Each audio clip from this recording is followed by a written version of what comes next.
All right, so we are back, and today we're here to talk about UFC 259, and in particular, we're here to talk about the main event, Jan Blachowicz and Israel Adesanya. I haven't done any MMA talk recently, so I'm glad to get back to my roots. But before we break this fight down, speaking of UFC 259, a massive pay-per-view in its own right, we have one more coming right on the heels here. March 27th, UFC 260, and you and me, we're watching this thing live right here on the channel. It is the second annual W.A.D.E concept watch party. We're going to have predictions. We're going to have wagers on the line for those predictions. You guys let me know down in the comments what you'd like to see, but be here 4 p.m.-ish Pacific Standard Time on March 27th as we watch the heavyweights go at it. Who's the baddest man on the planet? Stipe Miocic or Francis Ngannou? I will see you guys then. I cannot wait to watch that fight. So yeah, guys, we had Israel Adesanya, Jan Blachowicz fighting over the light heavyweight title. And the storylines coming in were pretty cool, actually, for both guys. Israel Adesanya, obviously the middleweight champion, trying to become the first two-weight world champion that was undefeated. And on Jan Blachowicz's side, a lot of people don't know this. This guy was 2-4 in his first 6 fights in the UFC. And he's now taken over the division that used to be ruled by the best fighter, in my opinion, that's ever lived, and that's Jon Jones. He does away with Israel Adesanya, and he does so in pretty impressive fashion.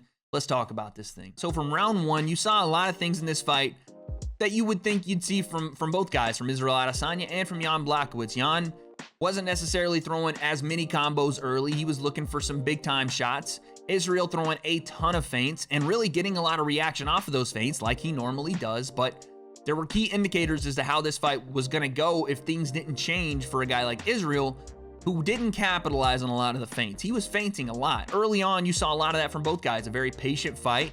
A lot of feinting, again, from both guys. I mean, every time Izzy feinted, Jan would throw his hands together and he would start crumping in the middle of the octagon. He got the reactions he was looking for, but he just couldn't follow up and capitalize on them because Jan is so damn dangerous. So while Izzy did a good job feinting early, he wasn't able to really get a lot of traction off of it. Yeah, he was landing some low leg kicks, even some counter left hooks as Jan would come forward and they would exchange a little bit, but Jan was still landing more, whether it was the jab, whether it was a return leg kick, body kick.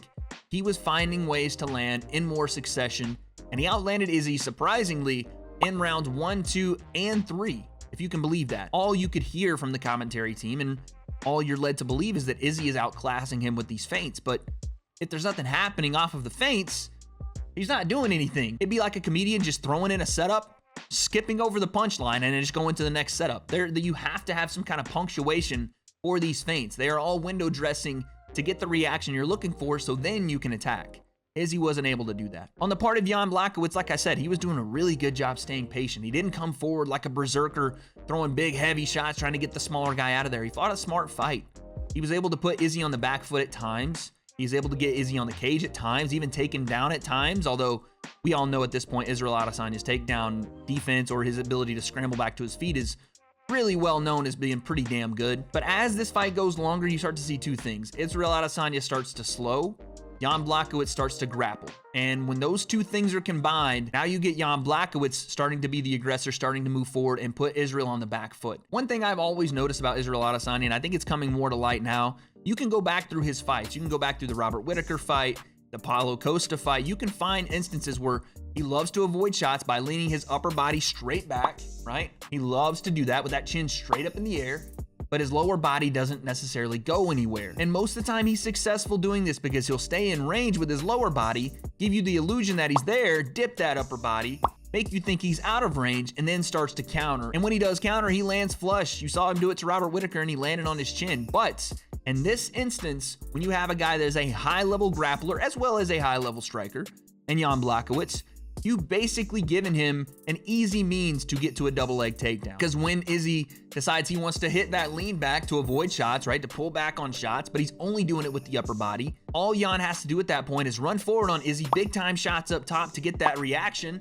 then level change, double leg takedown, and he did this in the 4th round, guys, about midway through, and Israel Adesanya's legs were gassed. He did not get up from that moment. He couldn't move. He couldn't shrimp. He couldn't get to his feet. He couldn't give him his back to then walk up the cage. He couldn't get to the cage. Jan Blachowicz had Izzy dead to rights in the middle of the cage after a double leg takedown.